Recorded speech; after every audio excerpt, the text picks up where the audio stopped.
partir de agora você acompanha o programa Com Você Agricultor. Notícias, mercado, clima, tecnologia, entrevistas, conversas e conhecimento especializado sobre agricultura. Com Você Agricultor, na 87,9, Rádio Comunitária. Este programa tem apoio de Sicredi Vanguarda. Seja um associado. Gente que coopera, cresce. Bom dia, boa tarde, ouvintes. Estamos no ar em mais um Com Você Agricultor, um programa realizado pelo Instituto de Desenvolvimento Rural do Paraná e a Paremater, unidade de Santa Helena, em parceria com a Rádio Comunitária Liberdade.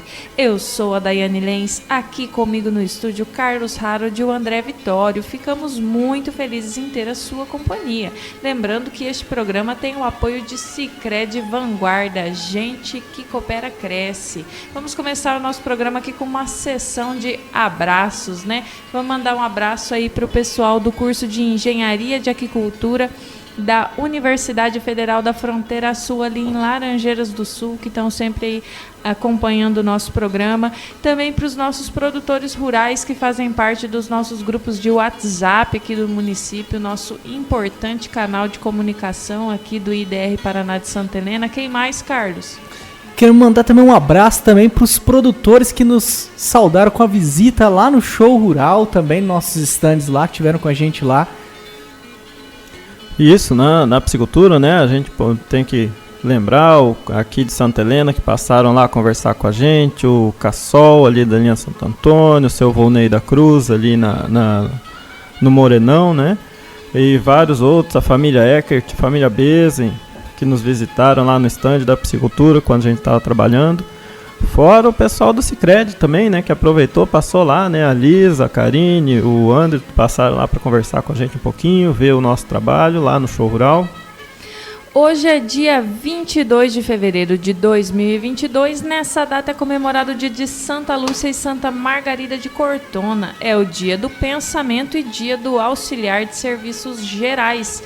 Estamos na véspera da lua minguante. O que é bom na lua minguante para plantar, Carlos? De acordo com a regra aí dos antigos aí, a lua minguante é muito boa para raízes, né? Tudo que nasce embaixo da terra vai bem na linha lua minguante aí, de acordo com cultura popular, né? Tudo a ver com o tema do nosso programa com de certeza. Hoje, que vai ser... A gente hoje vai fazer um programa com o melhorista, né? O melhorista vai estar aqui no nosso programa conosco, falando sobre mandioca e soja, né? Ele que é um melhorista do IDR Paraná aí, nessas duas atividades, nessas duas culturas. Então, para você que tem aí a sua dúvida, pode mandar um WhatsApp ou no grupo, mandar nos nossos celulares, no nosso telefone pessoal ou no 3268-2020. E participe com a gente ao vivo aqui no programa. Vamos para a previsão do tempo nessa semana. Segundo o CIMEPAR, a semana de céu aberto e tempo firme e altas temperaturas. Devemos chegar aí a 37 graus no domingo de máxima. Previsão de algumas pancadas de chuva na segunda-feira, dia 28, de 9 milímetros e na terça, dia 1º, com 6 milímetros. Então, bem pouco aí. Vamos ver se aguenta aí essa previsão até o carnaval. Nos outros sistemas analisados, essa tendência de pouca chuva se mantém, ocorrendo precipitações eventuais e de baixo volume. Quer dizer, não está muito animador para quem está esperando chuva. Infelizmente, né? E vamos aí para o nosso para nossa etapa de notícias rurais. Rural em Foco.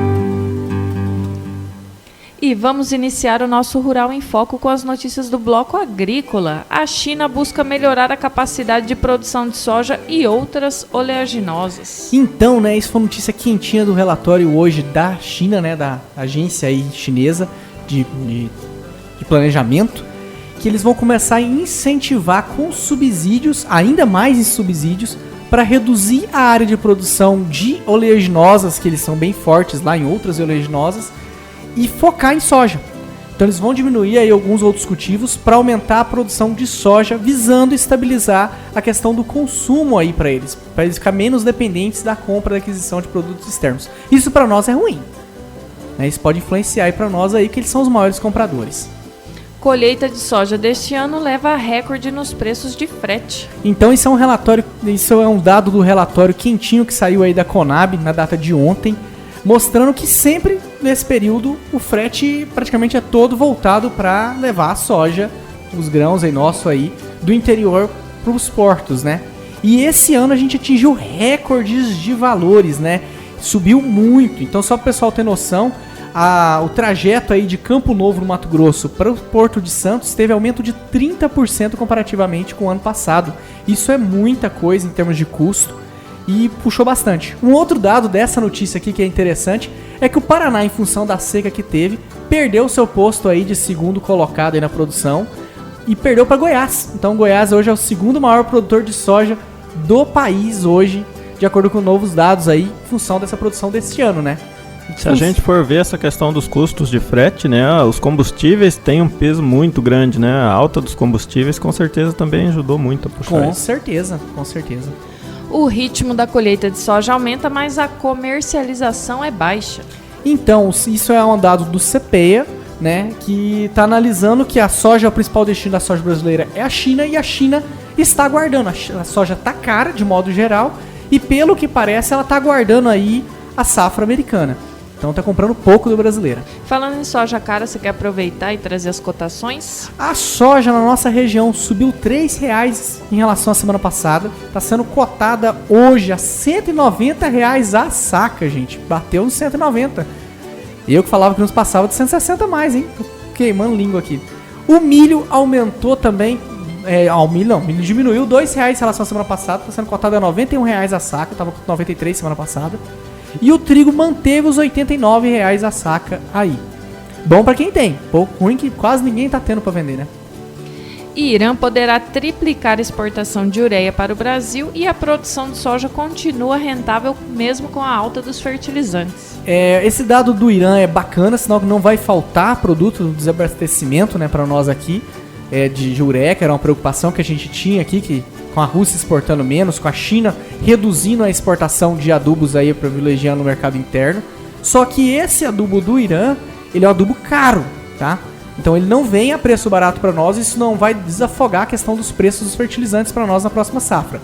Em comparação a isso, a CNA, né, a Confederação Nacional de Agricultura e Pecuária aí, ela fez um levantamento dizendo que a soja vai continuar rentável se manter nos patamares de comercialização a esse com preço. Preço a R$190 a saca tudo é rentável, né? Mas vai diminuir a margem de lucratividade comparativamente com esse ano, que é lógico, né? Porque os preços estão tudo mais alto custo. O problema é ter o grão, né? Com certeza. Vamos ver São aí. Pedro ajudar. Cigarrinha do milho volta com força total na safrinha 2022. Eita! Então, isso aí é um dado alarmante para nossa região, que tem aí problemas com cigarrinhas. O ano passado a gente já noticiou bastante que ia ter e não teve, né, problema com cigarrinha. Mas por quê? Porque o ano passado a gente acabou se cuidando bastante com relação ao milho tiguera. Esse ano, infelizmente, aí a gente teve bastante lavouras aí que a gente viu o milho tiguera permanecendo na área. E isso, infelizmente, é um indicativo que a gente pode ter grandes problemas na nossa região com a cigarrinha novamente, cigarrinha do milho aí atacando a nossa região. Então, produtor, fique atento. Os primeiros sintomas aí da doença, ver que o milho não está rendendo, se chover, né? Chovendo aí, o milho não está progredindo, apresentando algum problema. Já procure seu técnico, seu engenheiro agrônomo, pra gente poder dar uma acompanhada. Safra de milho da Argentina pode perder produtividade até março por seca. Isso aí é um relatório da Bolsa de Valores de Cereais de Buenos Aires, que já está contabilizando perdas aí em função da seca na Argentina. Então não é só a região sul que está perdendo aqui no Brasil. Paraguai e Argentina, todo mundo tendo prejuízos com a seca. Lembrando que a Argentina é o segundo maior exportador de soja do mundo. Então isso vai afetar o mercado de modo geral. Vamos para as notícias do bloco pecuário, vamos falar um pouquinho de boi. Os preços da arroba seguem firmes, mas alguns sinais de alerta precisam ser monitorados, como a queda do dólar e o aumento da oferta de animais. O boi ele segue sendo negociado acima de R$330 a arroba e o abate em 2021 é o menor em 17 anos. Como é que está esse mercado do boi aí, André? Vamos dar uma fatiada nessas notícias, né? Primeiro, a arroba do boi é essa 330, o boi tipo exportação, na Praça de São Paulo, principalmente. A nossa cotação aqui em Toledo se manteve estável da semana passada para cá, R$ 315. Em Cascavel, uma queda de R$ 2, né? Está a R$ 305 na Praça de Cascavel, boi gordo. Então vem numa manutenção de valores. A questão do dólar cair, né, desfavorece quem faz a exportação, porque o preço vai ficando reduzido. Apesar disso, a gente tem uma oferta de animais menor do que a gente tem na safra do boi, né, que a gente chama safra do boi, onde sobram animais. Sai aqueles bois do Mato Grosso do Sul, aquela região grande produtora. A gente já está passando essa etapa e começa a reduzir. O que acontece com isso é que a gente vai começar a ver o preço da arroba do boi talvez subir mais um pouquinho. Vamos acompanhar isso aí. A expectativa é que tenha um aumento no preço dessa arroba. E tem a notícia também que fala que o abate de 2021 foi o menor em 17 anos. Isso é muito vinculado àquela questão da exportação para a China, que foi embargada, né, por uns meses. E isso impactou bastante a nossa produção de carne bovina. E a falta de animais também, né, para abate. Foi segurado, na verdade, muito, né, os animais. Conforme eles pararam de comprar, o Brasil parou de abater também. E isso impactou nesse relatório. Vamos falar um pouquinho de leite. O preço captado pode subir frente à oferta limitada e os derivados lácteos registram uma pequena reação. O leite anda numa fase bastante complicada, né? Aqui a gente vê uma discussão grande em torno do preço formado, né? Do valor de referência do Conselheite. Existe já uma oferta menor do leite, isso é natural, porque o custo subiu muito, então se diminui onde pode, né? Inclusive na alimentação, né? Você diminui o que a vaca come, diminui a produção de leite que ela tem. Então a gente já vê nos mercados o preço um pouco mais alto, né? Não sobe mais no mercado porque o consumidor já não tem dinheiro para poder pagar mais o leite. E isso está complicando tanto a cadeia em si, para o produtor rural, que está apertado, quanto para o consumidor que precisa do leite, né? A gente está numa situação bem difícil. O que isso acaba forçando, né? Investir em melhorias de boas práticas. Redução de melhorar a qualidade da dieta, né? A nutrição, não aumentando o valor, né? Você trabalhar com uma alimentação mais adequada, sem sobras e sem perdas. Melhorar a sanidade, reduzir perdas com mastite, cuidar dos animais para todo o tipo de prejuízo que se pode ter ser evitado, né? E manejo de pasto correto. Hoje a gente tem isso bem dificultado pela falta de chuvas. Então não tem nem muito o que fazer com pasto. Quem não tem capacidade de irrigação está tendo muita dificuldade, inclusive para achar a forrageira. Historicamente, esse é um período em que o leite estaria mais baixo, justamente porque é época de chuvas, né? E então tem mais oferta de leite no mercado, mas esse ano não é o que a gente está observando devido a essa estiagem que a gente está. Quem está bem aí é quem tem o feno irrigado, né? O ferto irrigado aí, que está vendendo muito feno. Quem está produzindo feno pré-secado esse ano novamente vai ganhar dinheiro, né? Esses últimos 3 anos é o mercado que mais tem vendido. E é isso, o leite está numa situação bastante complicada recentemente e vamos torcer para que melhore, que a gente trabalhe para melhorar isso, melhorando a margem de lucro do produtor. Exportação de carne suína preocupa pela redução de preço da tonelada e perda de volumes. Hoje eu acho que dos setores aí de produção de proteína animal, né, o suíno é um dos que mais vem sofrendo aí com o preço, né, tá levando prejuízo aí. O mercado de suínos vem trabalhando no negativo, né, a carne suína não tem tanto espaço para aumentar o valor. E a alimentação só subiu, então hoje o custo de produção está maior que o preço que o suíno é vendido. O que se tem é que a maioria das empresas estão segurando, as grandes empresas, né, estão segurando porque eles conseguem negociar melhor ração, alimentação, preço, mas mesmo assim ainda está no vermelho esse mercado dos suínos hoje. Vamos aí lembrar os produtores rurais de Santa Helena que nós temos as sementes de feijão no escritório do IDR Paraná, que fica ali na rua Minas Gerais, 1400, entre a CISA e o antigo Pronto Atendimento, tá? Os produtores que quiserem aí retirar suas amostras, nós ainda temos amostras de 4 variedades de feijão, e aí temos já uma orientação técnica ali no local, né, dos nossos engenheiros agrônomos do escritório. Então os produtores podem passar lá e retirar suas amostras, quem tiver interesse. São feijões que já foram testados na nossa região, eles têm viabilidade, mas também é interessante a gente testar especificamente para o município de Santa Helena. É isso aí, gente. Agora a gente vai entrar no nosso intervalo do bloco de apoiadores. Voltamos já com o nosso convidado, o melhorista de tubérculos e grãos, né? Vai conversar com a gente, principalmente soja, milho e mandioca, né? Fique ligado, já retornamos.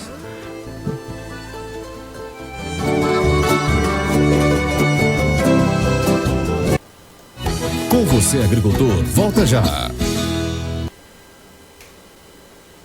Estamos de volta no Com Você Agricultor, e hoje o nosso programa nós vamos ter um papo técnico com o pesquisador, o doutor Vilmar Ferreira Lima, ele que possui graduação em Engenharia Agronômica pela Exalc, mestrado em Genética e Biologia Molecular e doutorado em Agronomia pela Universidade Estadual de Londrina.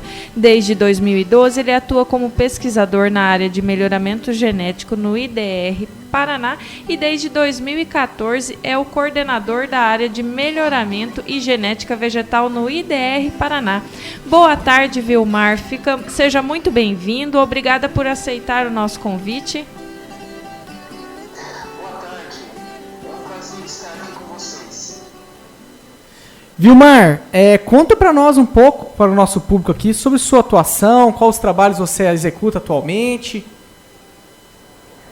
Então, meu trabalho principal, eu sou melhorista de mandioca, mas também fiz um trabalho de melhoramento de soja alimento em parceria com a UEL e a Universidade Federal de Viçosa. E este ano nós lançamos 3 cultivares de soja para alimentação humana. Apesar, né, de ter essa característica, uma soja para alimentação humana, ela tem um alto teto produtivo, né? Essas 3 cultivares podem produzir até mais do que 5 mil quilos por hectare, né? Dependendo das condições ambientais. Então, elas são cultivares muito boas e que podem também, para aqueles produtores que querem plantar soja convencional, soja não transgênica, elas estariam aí no mercado para atender essa demanda. Vilmar, vamos começar lá um pouco do início. Qual que é o impacto do melhoramento na vida do agricultor? Quais são as mudanças visíveis que o produtor consegue observar com o melhoramento das culturas? Então, o melhoramento genético é uma coisa muito importante para a agricultura mundial e brasileira, né, e paranaense. Porque vou te dar um exemplo para vocês entenderem o significado do melhoramento genético. Por exemplo, aqui no Paraná, a principal cultivar de indústria de mandioca é a IAC 90. Então, grande parte da área plantada no Paraná ainda é IAC 90. É uma cultivar bem antiga que foi lançada pelo IAC de Campinas. Nós estamos lançando agora uma cultivar que é crioula, não é fruto de um melhoramento genético tradicional, mas ela é uma cultivar que tem um potencial produtivo muito grande. Em média, ela produz 33% a mais que a IAC 90. Então, o produtor, apenas usando a Maniva semente, né, plantando a IPR Paraguainha, na média, ele tem a probabilidade de produzir 33% a mais do que a C90. Então, isso só representa lucro para o produtor rural. Então, quando você planta uma cultivar, qualquer cultivar, né, que ela tenha algumas características que é interessante para o produtor, toda a tecnologia vem embarcada num grão de semente ou numa maniva Então, ele, adotando essa tecnologia, está incutido, né, todas essas tecnologias. Então, é uma tecnologia muito fácil de ser adotada. Basta plantar aquela semente ou plantar aquela muda, né, que ele vai ter toda essa tecnologia que muitas vezes demora 10, 12 anos para produzir aquela tecnologia. Vilmar, eu tive com você lá no show rural e a gente trabalhou com mandioca lá, né? E lá lançou essa IPR Paraguainha. Quais são as características dela? É adaptada a nós plantarmos aqui na região oeste, em solos argilosos? Onde que a gente consegue muda dela também? A IPR Paraguainha, a gente conheceu ela aqui no Paraná justamente na região oeste, mais na região ali de Marechal Cândido Rondon. Então ela é adaptada aí para a região oeste do Paraná. Ela tem muitas características interessantes. Ela, por exemplo, o porte dela é ereto, ela ramifica alto. As ramas resistem ao armazenamento. Então essa é uma característica muito interessante no cultivar, porque você vai ter ramas de ótima qualidade adaptadas ao plantio mecanizado. Ela é adaptada ao plantio direto. Então, as pessoas, os agricultores que plantaram ela em plantio direto, ela se saiu muito bem. Ela resiste, ela tem uma boa resistência à maioria das doenças foliares e também tem uma boa tolerância às doenças de solo, às podridões radiculares. Tanto que ali em Marechal Cândido Rondon, em solos pesados, em solos que tem bastante doenças de solo, de podridão radicular, ela chegou a produzir 110% a mais, por exemplo, do que a BRS CS01. Porque quando se planta a mandioca e planta com 1 ano e meio ou 2 safras, né? Se a mandioca não tem boa resistência às podridões radiculares, ela apodrece muito.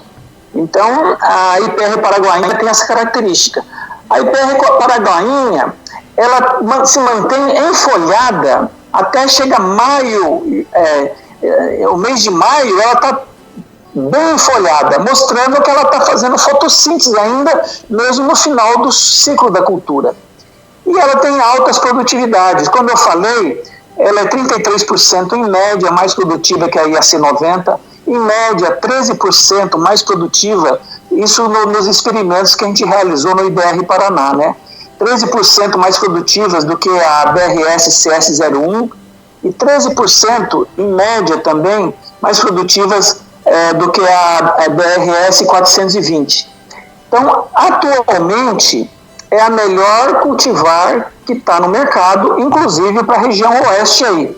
Eu devo lançar este ano, provavelmente esse ano eu só vou registrar no Ministério da Agricultura e vou lançar o ano que vem.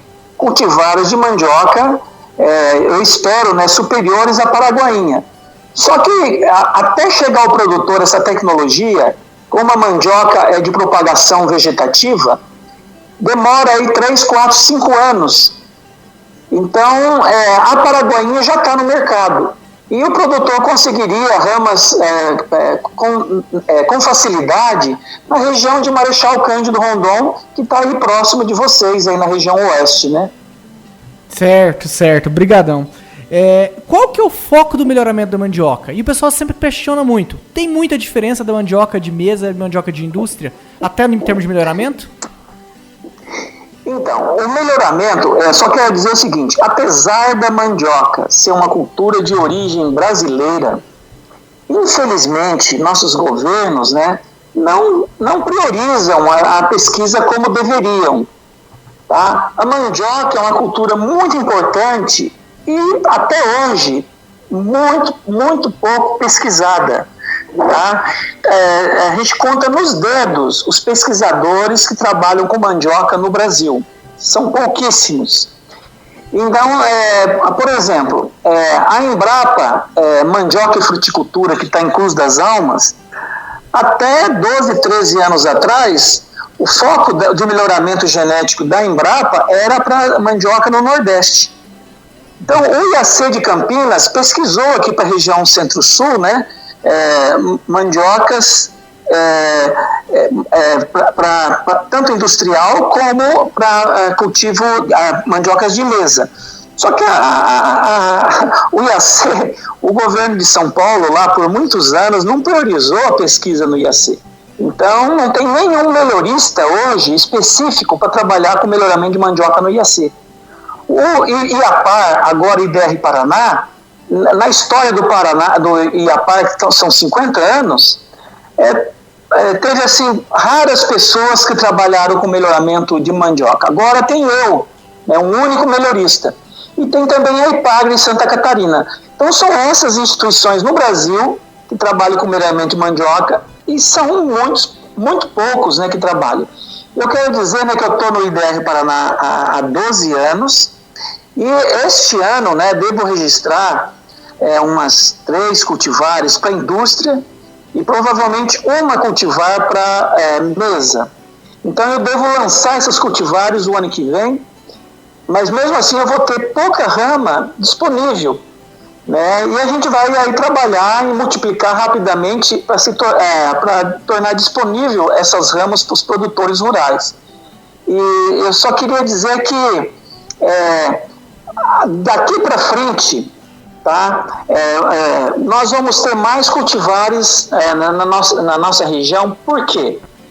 Porque a Embrapa agora está também fazendo melhoramento genético para a nossa região, e o IDR Paraná, né, o antigo IAPAR, também, né, nós estamos focando nisso. Então, eu creio que daqui para frente, quase todos os anos, nós vamos ter novidades, tanto para a mandioca de indústria como de mesa. E a diferença entre as duas, eu quando faço melhoramento, por exemplo, de mesa, os parentais, os pais, para fazer cruzamento, eu pego todos os pais de mesa, cruzo entre eles. Tem algumas cultivares de indústrias que têm baixo ácido cianídrico e cozinham razoavelmente bem. Por exemplo, a baianinha tem essa característica, agora a paraguainha tem essa característica. Então, mesmo sendo mandioca de indústria, como tem alta produtividade e algumas características interessantes, eu coloco no bloco de cruzamento de mesa e cruzo com essas mandiocas que são tradicionais e que a gente sabe que cozinha bem, que têm bom sabor. E aí a semente oriunda desses cruzamentos eu faço o melhoramento para mandioca de mesa. Já para mandioca de indústria, eu cruzo só entre as cultivares, as melhores cultivares de indústria, para tentar achar uma planta que vai se tornar um clone superior às cultivares atualmente existentes no mercado. E isso demora 8, 10, 12 anos para a gente conseguir uma cultivar que seja realmente, que tenha características que sejam superiores às atuais cultivares que estão no mercado. Só para encerrar então sobre mandioca, então a questão de mandioca de mesa e de indústria, a diferença dela é a questão do ácido cianídrico aí, né? E com relação ao melhoramento delas, o que você tem focado nas cultivares de mesa? O que ela tem que ser melhor hoje? É produção também igual de indústria? Não, também. A produtividade a gente está sempre em vista, a gente quer uma mandioca produtiva. Mas a mandioca de mesa é um pouco mais complicada, que tem mais característica a ser piramidado, né, a ser somado na mesma cultivar. Além de ser resistente a pragas, a doença, a ter porte ereto também para plantio mecanizado, né? Só que é menos exigente isso, que tem muito pequeno produtor e não precisaria ser mecanizado. Mas também tem as qualidades culinárias. A aparência da raiz, o formato da raiz é importante na comercialização. Ela tem que cozinhar bem, não só no período do inverno, se possível por vários meses do ano. Ela tem que ter um sabor adequado. Então tem mais características a ser somado, é um pouco mais difícil. Só que nós vamos fazer uma coisa, é o seguinte: normalmente o melhoramento genético tenta achar uma cultivar muito estável, por exemplo, que seja boa em todo o estado do Paraná. Isso é difícil, apesar do Paraná ser um estado pequeno, existe uma diversidade muito grande de solos e ambientes, de clima que é difícil ter uma cultivar que vai ser boa em todos os ambientes. Então, quando eu estiver no final do melhoramento, quando eu estiver ali com, tipo assim, de 5 a 10 bons clones, eu quero, como a gente está trabalhando junto com a Emater, né, hoje tudo IDR Paraná, eu quero testar essas 5, 10 clones finais, por exemplo, no arenito, na condição de arenito no noroeste paranaense, na condição do oeste paranaense, que é bastante quente e solo argiloso, no sudoeste paranaense, no litoral paranaense, na região de Cerro Azul, que fica ali no Vale do Ribeira. Então tem várias regiões, se você testa essas... então é mais fácil eu conseguir uma cultivar que vai muito bem no arenito, outra que vai muito bem, por exemplo, no sudoeste paranaense. Então a gente vai talvez lançar cultivares mais específicas regionalmente. Tá? Então eu estou com esse objetivo, e como eu estou no final, tem vários clones promissores, eu quero fazer esse trabalho a partir agora deste ano, né? Da colheita desse ano, que nós vamos colher no inverno, a partir de agosto e setembro, está fazendo isso, e tentar encontrar bons cultivares para as várias regiões paranaenses. Pergunta de produtor aqui de última hora. A variedade paraguainha, é possível cozinhar então para consumo humano também? Então, eu preciso fazer uma avaliação melhor.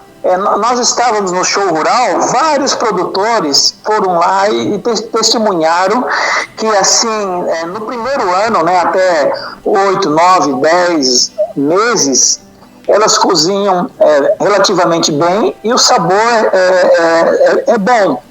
Então, seria uma possibilidade, né, como ela é muito produtiva, resistente a doenças, resistente à podridão radicular. Então, é uma cultivar interessante, porque eu acho que o produtor que produz mandioca de mesa, ele deve ter várias cultivares, no mínimo 3 ou 4, para ele conseguir atender os seus clientes por todo o ano. Por exemplo, a paraguainha podia ser aquela cultivar precoce, que produz aí com 8 meses após o plantio, produtiva, e que poderia atender o produtor, por exemplo, nos meses de fevereiro, março, abril, tá? Você entende? Então, o produtor tem que se preocupar em atender os clientes dele em 12 meses do ano. E a paraguainha poderia atender nesses meses por ser precoce, produtiva e cozinhar nessa fase inicial. Certo. Vamos então agora para a parte de soja, aproveitando que você é um melhorista de soja também. No show rural a gente lançou as variedades IPR Basalto, IPR Petrovita e IPR Pé Vermelho. Quais são as características dela e se elas são também adaptadas aqui à região oeste?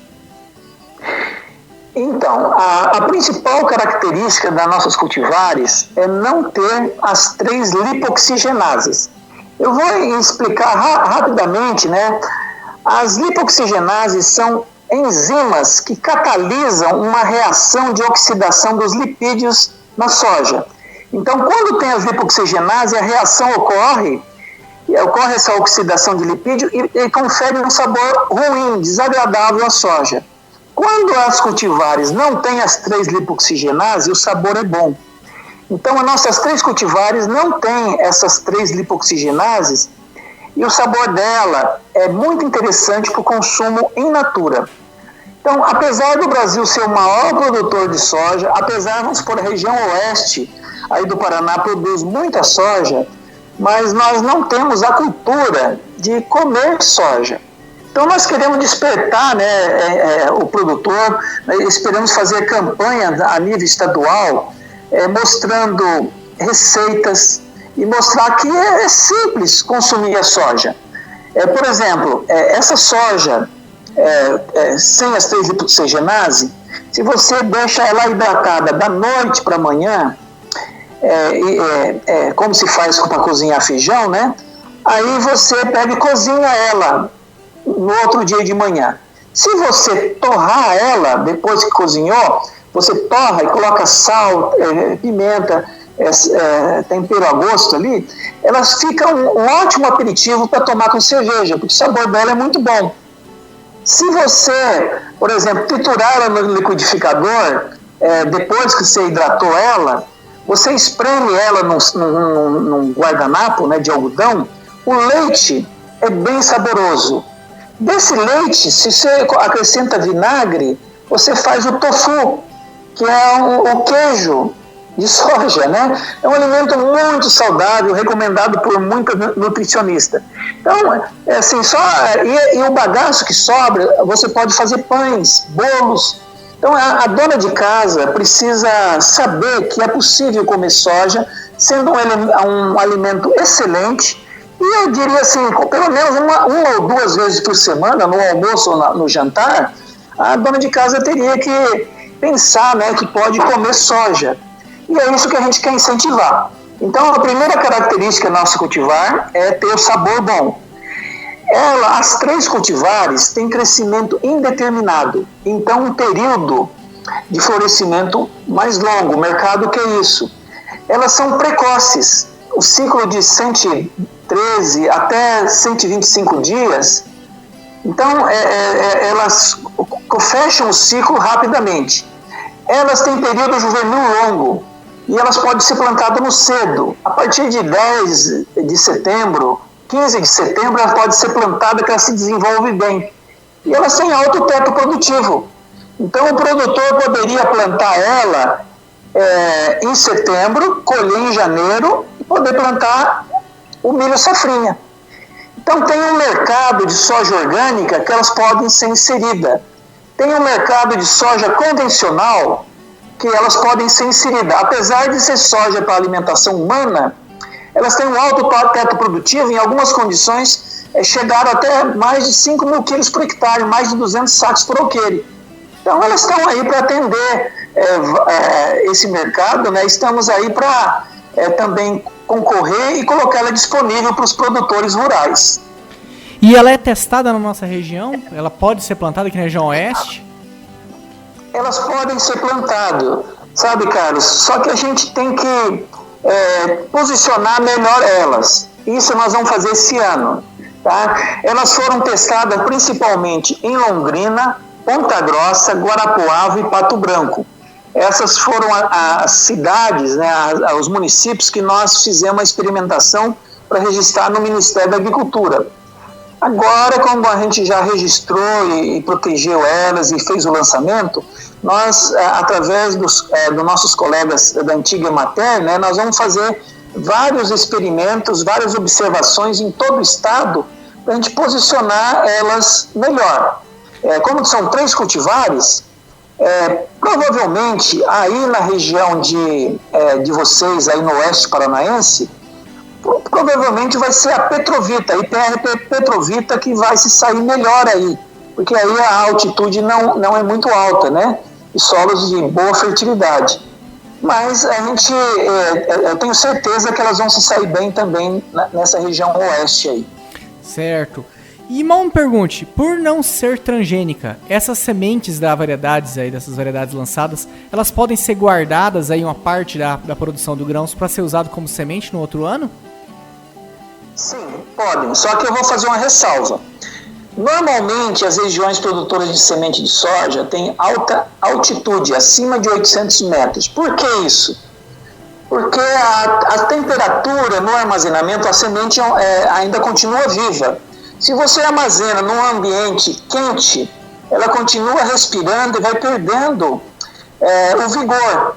Então, a temperatura de dia é muito quente, a noite quente, vai passando os meses, a semente armazenada nessa condição perde o vigor. Como o produtor não vai ter câmara fria para guardar, né? Então é um pouco complicado por perda de vigor. Só que é o seguinte, vamos supor, se for possível plantar a soja safrinha, se for numa área que ele plantou milho, ele pega e planta soja em janeiro. Eu não sei aí qual é o vazio sanitário, né? Eu estou chutando aqui que eu sou velourista de mandioca, não tem esse conhecimento, talvez o Carlos aí tenha um conhecimento melhor. Vamos supor, se planta em janeiro a soja. Essa soja plantada em janeiro, como a soja safrinha, a semente dela, lógico, você tem que ter cuidado com o percevejo, porque uma soja assim vai ser muito mais atacada do percevejo, e semente não pode ser danificada por percevejo. Se você produz uma semente assim, ela vai ser colhida próxima do plantio. Então, essa semente vai ser melhor do que uma colhida que colhe, uma pessoa que colhe em janeiro e fevereiro e guarda para plantar no outro ano. Não sei se eu fui claro, né? Foi sim. É possível guardar, mas tem que ter esse problema de armazenamento e colocar num lugar fresco, num lugar, ela está bem seca, e mesmo assim, se por causa da altitude, aí, temperatura muito alta, a soja vai perder o vigor. Certo. Estamos caminhando para o final do programa, Vilmar. Eu queria te fazer uma última pergunta polêmica. No caso aí das variedades de soja, a gente vê que as empresas soltam cultivares todos os anos. Isso é normalmente uma estratégia da empresa de fazer o produtor sempre comprar semente ou é uma necessidade para o produtor? Então, diferentemente da mandioca, o mercado da soja, né, a soja é um mercado de bilhões de reais, bilhões de dólares, né? Então as multinacionais têm muito interesse nisso.